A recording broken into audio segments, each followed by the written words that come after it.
Alright, what's up, Dragon Brood? Today we're going to be doing something that I don't even know if it's going to work, but we're going to be playing an elf deck. And it's going to be all out aggro, but there's some new cards that I think might get us over the hump. So let's go take a look at the cards we're going to be highlighting today, because this might be a fun ride. Remember to pay some love to our folks over at ultrapro.com/PowrDragn. Use promo code PowrDragn. They will save you 5% at checkout and give us a little kickback here. And if you haven't yet, please be sure to join the channel. Check out the merch shelf we got with some cool new stuff. All that. Anyway, let's get to this deck list. So, starting at the top, we're going to be playing a pretty mid, if you want to call it that, Llanowar Stalker. Now, honestly, this is just because this is kind of like the best one-mana thing we can play because it can at least be pseudo-aggressive, but I don't expect a lot out of this. Now, a card that could be interesting for us is Fauna Shaman. And this is a card that is a reprint, but really cool because it can let us go find any of the cards we need. So if we wanted something to pump the team, we could discard a creature and go find that. Maybe we want a haste creature, we can go find that. Right? So it's pretty cool to just give us that versatility. And then we're going to play Gallagreeters. I think sometimes people forget Gallagreeters is an actual elf, but we will need the treasure because we are going to be playing basically 4 colors here and being able to get a bigger creature. Occasionally the life might matter, but I don't think it'll matter that much. Of course, we're going to be playing some Leaf Crown Visionary, mostly because it pumps our team and it's an elf, but believe it or not, I think the drawing from this card, the little trigger you get every time you play an elf, is probably going to be even better than pumping the team, but we'll see. Yavimaya Iconoclast is an elf that I actually really liked in the couple of elf decks I played over the last couple of seasons, and this is actually good because it has haste. That's the biggest thing here. But in the long run, once you start pumping your team, the fact that it has trample is going to come into play more than once. Now, one of the new elves that we get to play is Glissa Sunslayer. This is one of the reasons we have to play black, though there's another card we'll talk about in a second. But the fact that this has First Strike and Death Touch means that it actually gets to beat down quite a few things that would try to stop it. And you get the upside of maybe getting to draw a card or destroy an enchantment, and that's all good. And then, of course, the best elf in the deck is actually Fleetfoot Dancer. It has haste, it tramples, it has lifelink, like it's a 4/4, right? We like everything about this card. And if you can, you'd like to hold this post sweeper against the control decks, but otherwise against creature decks, you're just going to go to war with it because that lifelink is too hard to turn down. Now, we will be playing a couple of key cards that aren't elves. First is Fateful Absence, because we need to be able to get rid of planeswalkers and big creatures. But I was also thinking that we might want a little bit of flexibility, and that's where Terra Sunder comes in. And we were already playing black because of Glissa. This will allow us to actually be able to cast the Terra Sunder when we need to get rid of something bigger and more problematic. But even more important is we're going to be playing King Darien Extra Large the 8th, because I realized this deck needs like one more thing to pump your creatures to kind of keep you on the aggressive side of stuff. We're not too worried about trying to protect tokens because that's not really going to be a thing, but I think that extra boost is going to be important. And then we'll round the deck out with some planeswalkers, but otherwise, let's go play some games, hop into this, because I know we all want to see if this even works or not. And catch up with me on the back end of the video, because I'm sure after we play these games, we'll definitely want to talk about what the final list should look like. This looks solid-ish. I mean, we at least get some early beatdown, so, you know, we'll take what we can get here. And we did get one removal card, so it's solid. No big plays, but hopefully we'll have something show up over the first couple of turns here. I mean, I guess technically we have 3 turns to find something.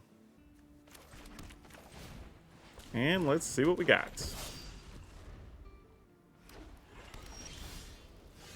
Okay, that's actually not bad. It's not bad. I'm into it. Get in there for 2.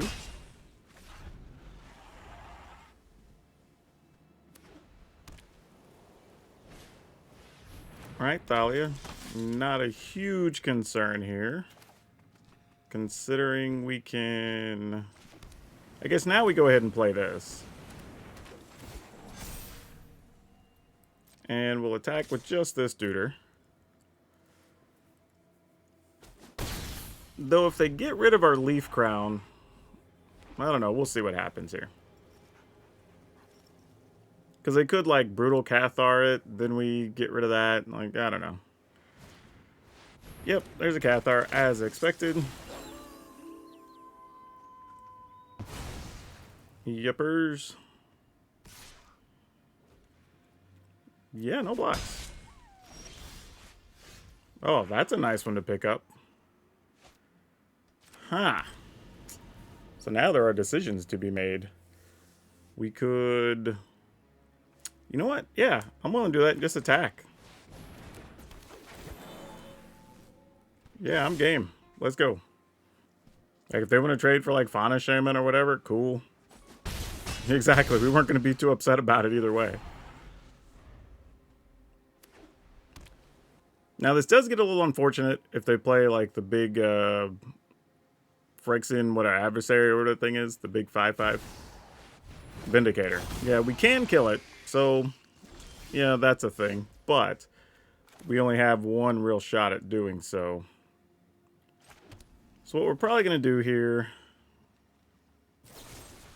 Guess we kill it. Unfortunately, we can only attack with our Fleetfoot Dancer. But if the Fleetfoot Dancer connects here and they're at 3, we do end up in an interesting situation if they were to have another Vindicator. Huh. I guess we would need another Fleetfoot Dancer. Ultimately. Steel Seraph. Okay. That is definitely a thing. Yeah, I think things being what they are, I'm probably just going to go get another Fleetfoot Dancer.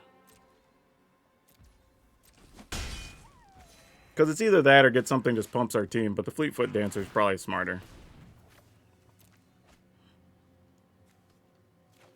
Though Glissa's kind of nice, but this actually has haste. That's not a bad backup plan, though. Attack, attack, attack, attack. I guess it doesn't really matter. Sure. That should do it. Because the Fleetfoot Dancer's trample, so it's like, yeah, it doesn't even matter. Alright, good deal. We'll take that one. Ooh, you know what? I guess we kind of have to keep this. I mean, I guess both Loam Speakers could die, and that would be unfortunate, but can't really play that scared, you know? Okay, that helps a bit. Alright, let's go with this.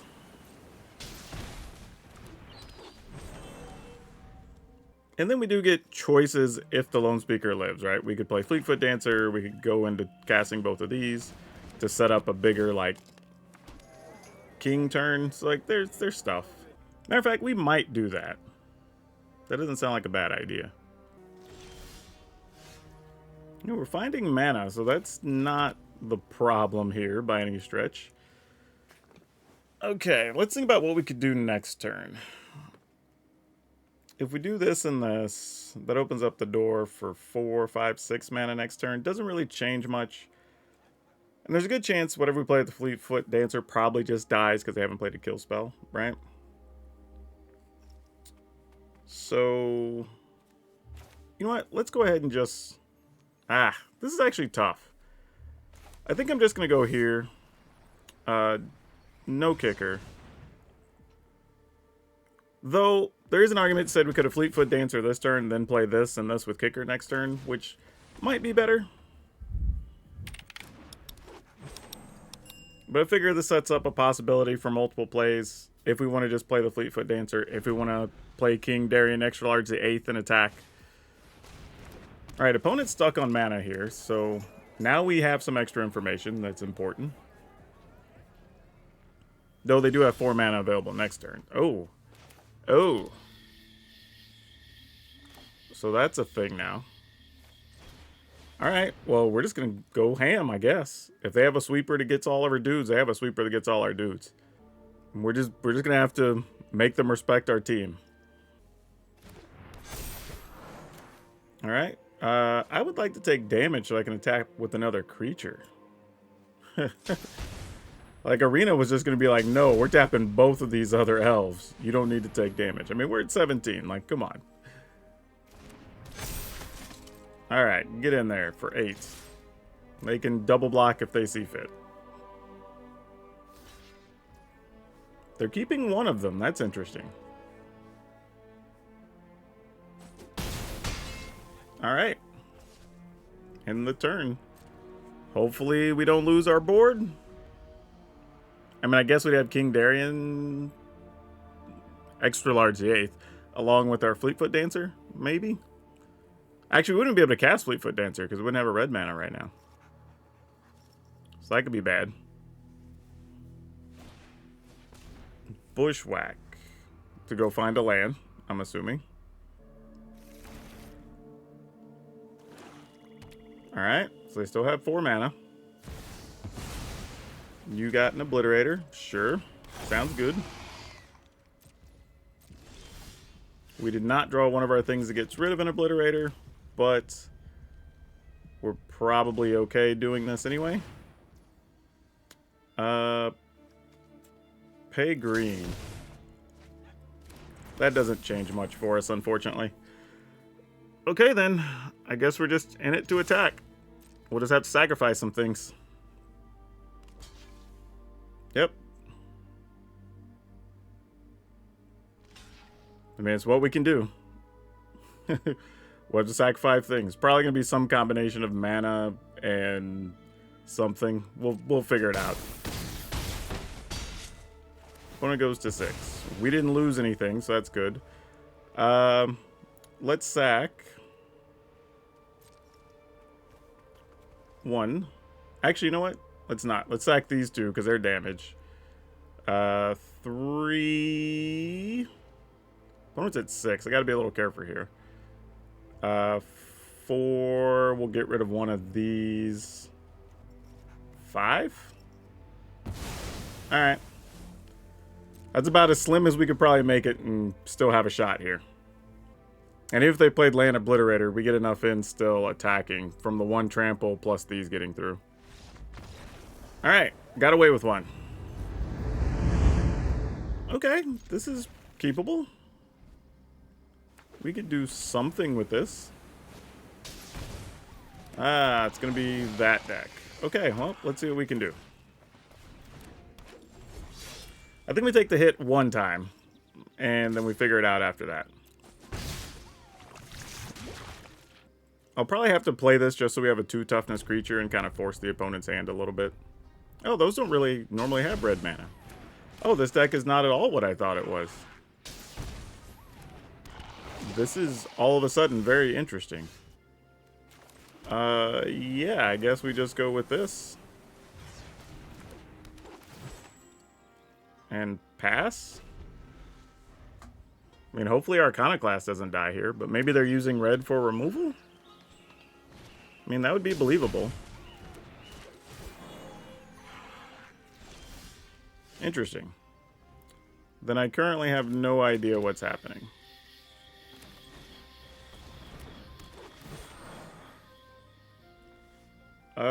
No attacks, I guess. Like, I'm a little confused, if I'm being honest. A little befuddled, if you will. Okay, that's nifty. We like that a lot. We'll do this. Make the Gala Greeters +1. And, yeah, now I think we're going to attack with a little bit of something here. Want a double block? Sounds great. All right. And then we're going to go ahead and kill a Skrelv's Hive. Oh, yeah, they can get all the bonuses they want. It's all good. We'll worry about that when we get to it.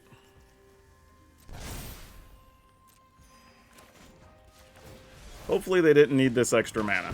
Though that being said, they just made a treasure, so whatever. Alright. Come on, something good. For our side. I mean, making a big Gala Greeter is something. Oh, we did not. That is one of the things we did not want to see. That's not good for us. That's very, very bad. Beyond bad, actually. Alright. We're going to go ahead and pay. See if we can find a removal card. We did not. That is real unfortunate. So what's our play here? Do we just not attack? That seems very wrong. But we're both playing this game where we could gain some life or whatever, so... Damn. I think I'm going to sit tight, though. I feel like with the Leaf Crown, we can draw some cards. The opponent's playing off the top. They found out there's Elves Hive, so that's going to accelerate that a little bit. Okay, this gives us some options at least. Let's see what this is about.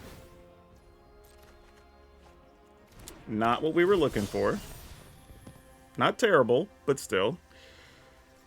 Boy. Go ahead and take the +1. Yeah, I guess we just play this. Go ahead and pay. Okay, alright. Listen, now we're talking. That's a little bit of something. We can work with that. Yeah, I'm gonna go ahead and get in with the Fleetfoot Dancer. If they want to trade some things, I think we're okay with that. I mean, because those aren't blocking. We can trade for an Adeline. Then we stick Glissa, pay the extra, draw a card. We might get out of this alright. Maybe. We'll see. We're both going to have the option for a lot of like, oh, this is key. This is pretty big. What do we want to kill with that? It might just have to be Adeline. Oh, another Leaf Crown, though.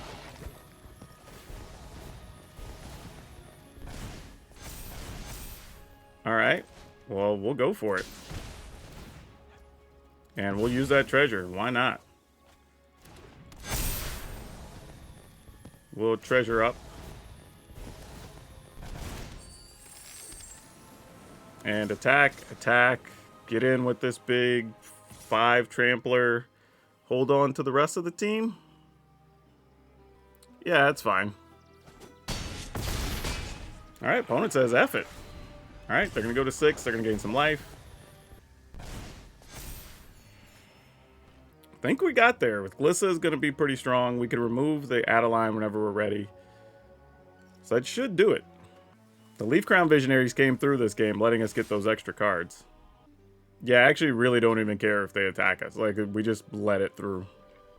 Because us going to 2 poison isn't going to matter.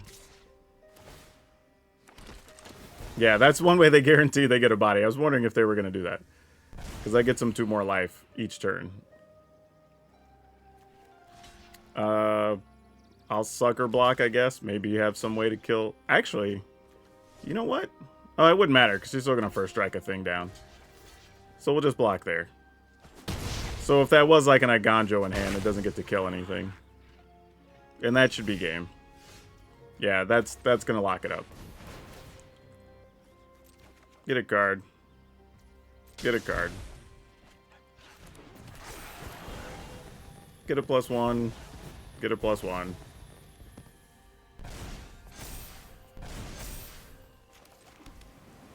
Get another Galagreeters.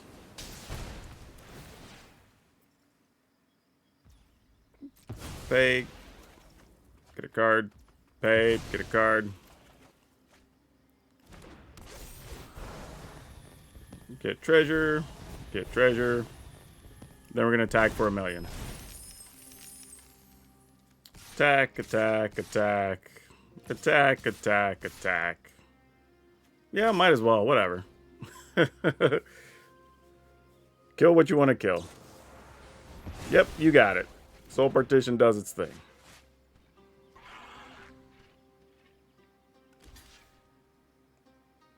Yep.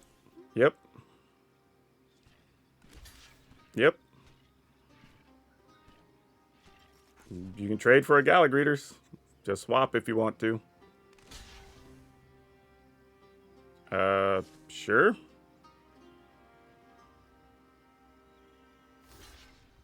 Yep. It's all good by me.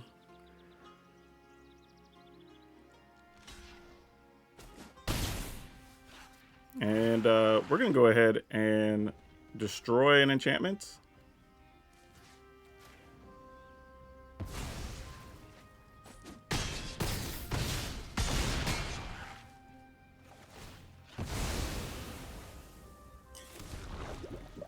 Okay. There you go. Ooh, okay, yeah, let's try. This has potential written all over it. I don't know what else is written next to it, but at least the word potential's there, and that's what we're looking for sometimes. Okay, that's not bad. We're gonna need our mana anyway. I feel kind of safe playing that. We'll just save some damage from lands. If we get lucky, maybe they'll play another tap land and we can Leaf Crown Visionary again and then follow up with Luca. That'd be hot. Like, I assume you kill that. Okay, they didn't kill it. So we're going to take our time to do that. Draw a card while the opportunity's there. Ooh, this is nice, though, in lieu of getting a land.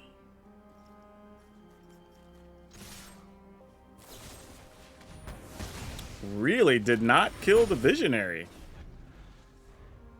Uh-oh. Why did they not kill the Visionary? I am concerned, team. Doing this to draw cards while we can, hopefully to find land, which we did, and I can't really do much else with that, so we'll just take the card. Alright, this is going to come in tapped anyway this turn, so we'll roll with that. And now we can Nissa next turn. We can skip right past Luca. Oh, that is going to do nothing, my friend. We have business to take care of. This, we'll put it on Elf. We'll play this, not being able to draw cards, but that's fine. By the way, Glissa don't care about an Obliterator. Tell you that right now. Right now. Oh, LA Knight to give you a yeah. Like, and we're just gonna attack here. See if they find something good. Oh, they wouldn't be able to block anyway. They've already declared blocks. So it'd have to be like, I guess it could be Wandering Emperor would keep them alive. Nope, that's gonna do it. Good one. Alright, we're keep, but this is a very, what I would call almost defensive hand more than an offensive hand because of the double Loam Speaker situation. And they're probably going to die. So we have to be very careful here. Now, if they don't, that does open up the possibility for multiple plays next turn, which might include Loam Speaker plus Absence, which could be correct. I mean, I guess I block. This guy doesn't have Death Touch or anything, right? Nope. Alright, cool. I mean, I don't blame the opponent for checking, though. You might as well see if I block. I might not. Let's go Galagreeters into another one of these. And we'll get Treasure. Just to have more options next turn. Okay, Galagreeter's gonna die. Cool. Somebody had to take a bullet before the rest of the team. Might as well be a Galagreeters, right? We do get drained here, obviously. Gonna have to save this for some combination of Obliterators and or Shieldrids, which the opponent's possibly waiting on now. This is interesting. We could Luca and make a 3/3. That wouldn't be the worst thing. We could just play a full-size Luca. I'm kind of into that. Because the other option is play Leaf Crown and Glissa, which is fine. But I think this is scarier for the opponents. Let's do this. Let's just play the full price. Leave the treasure there. Even though it would be... Actually, hold on. Cancel this for a second. We could... Oh, no, we wouldn't. Because we... Well... Nah, we better not. Let's just make the 3/3. Feel like we're going to be getting a little too crafty if we do that. Let's pass. This setup leaves us blockers to where we shouldn't lose any... we might have to kill...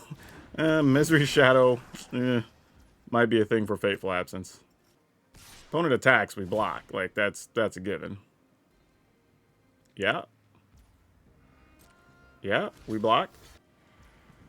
I mean... Not completely sure what the opponent thought we were going to do, but I guess we do get drained for 2 there, so that's something. Oh, now business is about to pick up. All right, let's go Leaf Crown.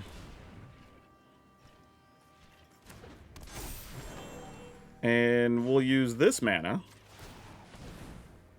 to play this. And we'll draw a card. Find another land, that's good. Play that. And, yeah, we're going to attack. We've got Fateful Absence available now. And Glissa plus cards next turn. We've got Luca that can kill some things. So things are starting to look up a little bit. All right, they've obviously been waiting for 4 mana. We're going to get that Obliterator out of here. Likely they have another one, though. As slow as their hand has been, I would not be shocked if that were the case. All right, never mind. Guess they didn't. The thing that was going to make next turn so big is that we could minus Luca and make their board really weak and just attack for a bunch. We would have been able to attack for 5, 6, 7, 8, 9. Because we still wouldn't be able to attack with the Leaf Crown. So, would have put the opponent pretty low. We wouldn't necessarily have killed them. But then we would have had Glissa. And possibly another body, not counting what we drew off the top. So, that was a pretty strong setup. Okay, we go first. Ooh. Alright, this is finally, we're going to lose. This deck is not unbeatable. Please do not start thinking that. I think we've gotten a little bit lucky so far in this video. But, I mean, sometimes you can only play the cards you're dealt, right? Let's see what happens.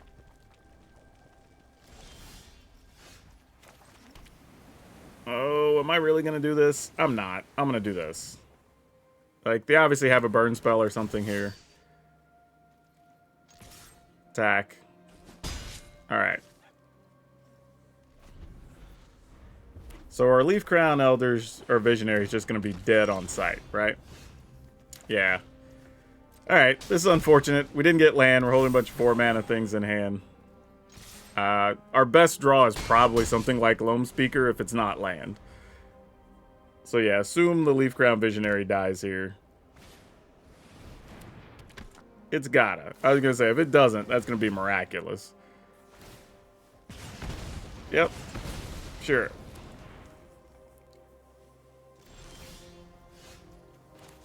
I mean, it's a thing, I guess.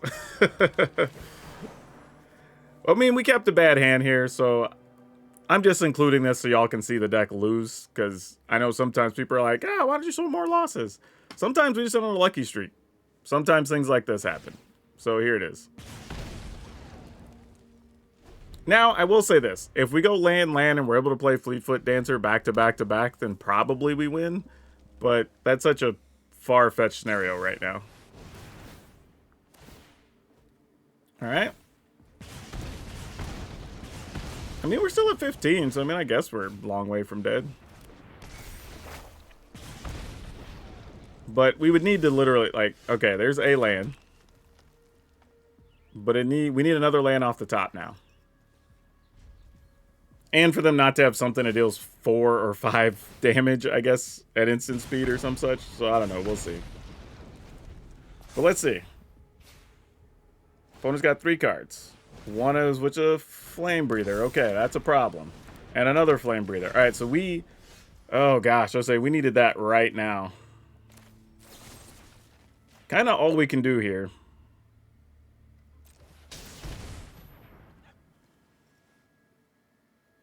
I mean, I guess I should have killed the Alchemist, but whatever.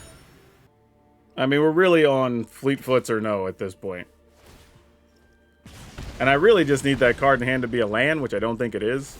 And for them to draw a land, so like, any burn spells here, we're probably just dead. I guess the good news is we could chump block with Stalkers. So there's that. One of those was a land, though, so that's good news, right? Kinda, sorta. Oh, Warfare. Yeah, we're dead.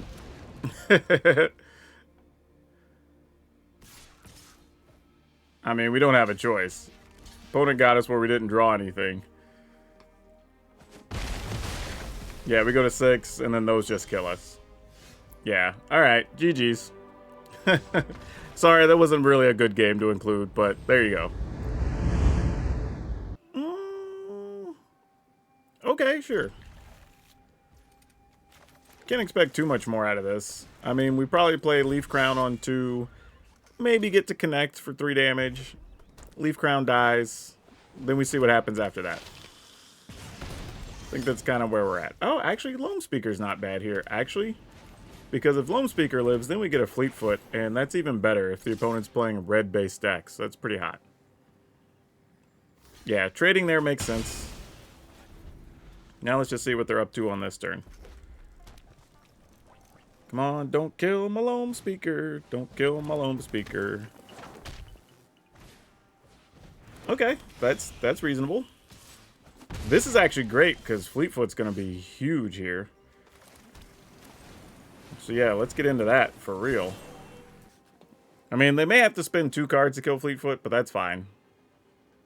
I guess they could have one of the 3 mana spells that deals 5 or something. Be a little unfortunate, but probably worth it. Alright, we connect for 4, gain 4. Looks like the opponent might actually just be roping out. Apparently they did not like the sight of the Fleetfoot Dancer. Well, if y'all didn't see it yet, we do have new merchandise. We actually have, if you're seeing the video right on the bottom, there's a shelf now where you can just check out the new merch, which is sweet, to celebrate our 3-year anniversary of doing daily content on YouTube, so check that out. It'd really be awesome to support. And you can join the channel, where I have another video that's going to be coming just for members here soon. But looks like that's going to be it. Yep. Did about what we could here. So it looks like that's gonna do it. But yeah, lots of good stuff still coming down the pipe. But again, thank you for all the kind words on the 3-year video. If you haven't seen it, maybe I'll remember to link it here. I don't know, but you can check that out. And yeah, just keeping things moving. If you're going to be at the Orlando Command Fest, I will be there. If you want me up, if you want to, at the Hunter Burt Memorial Open in Dallas next week, the weekend of the 16th, I should be there as well. So if you want to come out, meet me, hang out, have a drink, get stuff signed, whatever, I'm totally down. But anyway, looks like we're going to get this win against Mono Red, and we're just going to move on. We are going first. No black mana, but we would if we played the Loam Speaker. All right, sure. And we have double Loam Speaker, so hopefully one of them lives. We'll see what the odds of that are. Okay, we snuck past 1 turn, so that's nice. Do we get 2 turns where they live? Yeah, you know what? Let's go with this. Okay, they didn't have a kill spell. I thought they might. They didn't. I was just thinking next turn we could Glissa plus Loam Speaker. That's probably cool. Oh, Silex is a bummer, isn't it? Oh, never mind. It used to be a bummer. We'll just exile an artifact. And then we'll play this untap land so we could play a Glissa. And we'll attack for 4.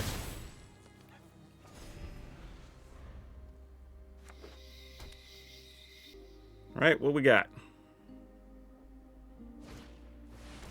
Conduit of Worlds. Well, I guess it's good we exiled the thing, huh? Let's turn one of these lands into a creature. And we will attack. Draw a card. Oh, well, I guess that's nice for later. And we'll just play a land. Oh, we actually did already. So we'll just end the turn. No need to put anything else on board in case they sweep the board or something. But yeah, that'll get it done too. Nice. Okay, so the way those games played, I don't think I actually want to change much about this list. I think we actually... well, if you count that last game where we actually got to play the Terra Sunder, we actually used every card in the deck during the course of the video. So that's a rarity. Sometimes we have some cards that don't show up when we only have 1s and 2s or whatever, but that was actually cool. And we beat some black decks, we beat some red decks, we beat, I guess, a control deck because we dealt with all their stuff. Like, we beat some Obliterate. I don't know. Like, we'll talk about that more in a second. But here's the deck list. We're playing 4 Llanowar Stalker. This isn't great, to be honest. I wish we had a better 1-mana thing, but it is an elf and it gets the benefits, so we're going to keep it. We got 3 Fateful Absence, which is really what helps us get past some of the big creatures and the planeswalkers. 2 Fauna Shamans, and this is key for helping us find our creatures that pump our board, but if we're just going to try to finish the opponent finding a Fleetfoot Dancer. Then we have 3 Gallagreeters, 4 Leaf Crown Visionary, 4 Loam Speaker, 2 Terra Sunder, 4 Yavimaya Iconoclast, 2 Glissa Sunslayer, 2 King Darien Extra Large the 8th, 4 Fleetfoot Dancer, 1 Luca, 2 Nissa. And I could see this being flip-flopped if you wanted to play 2 Luca and 1 Nissa. Would be fine. I don't think it's bad.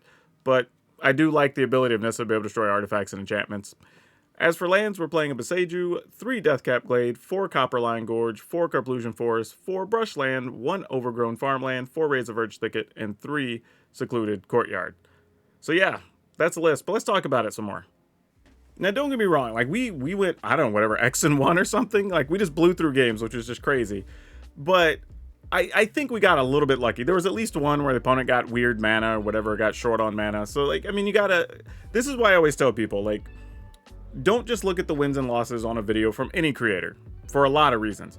But one of the biggest is that when you go into a game, or a match, or a series of games, like, everything could be different. You could play different quality opponents. They could get different draws. You could get different draws than the creator got. Like, wrong spells might be dead in some matchups, or who knows, right? So I'm not saying to expect wins or losses, but this was very surprising. More so than I thought it was going to be. All the cards were good. They were all useful. We dealt with several of the problematic cards. I think you're still going to have issues against maybe like blue-white control, where they just have a bunch of board sweepers and counters. Like, that's probably going to be what does this deck in. But outside of those, if you're going against other creature fights, other mid-rangey things, you might actually have a chance. So if you've been looking to play Elves, this is probably the closest we're going to get. Because honestly, I'm not going to lie. Even if we got lucky, right now, I feel like a little bit of a, pardon my language, but a goddamn evil genius. So yeah, I didn't think this was even good. Honestly, I didn't think this was going to work when we started today. But here we are. But now for today's card spotlight, we're going to talk about Priestess Titania. I bring this one up because this is a card I often look for whenever I'm going through collections that I buy, because they've always been common, I think, in every set they were reprinted, all the way back to like Urza Saga, but they're always like $4 or $5, even $6 on some versions. And they've been printed in different commander decks and things like that, so there's multiple versions out here, but this card continually stays at that price. And nobody ever has them in any real value stuff. They just put them in their bulk bins, or if you're going through big 5-row boxes, these are always in there. And you can easily find a lot of value here. So when you see collections that have a lot of the sets where this card appears, there's a chance you're going to find a couple of them in there, and you got some easy money. And especially when you're often only paying 15 or 20 bucks for the bulk, this card's going to get you your money back and then some. If you enjoyed this deck, I have a Celestia Tokens deck that I bet you're going to like just as much. So I'll put the link here. But that's all I have for you for now. We'll see you next time.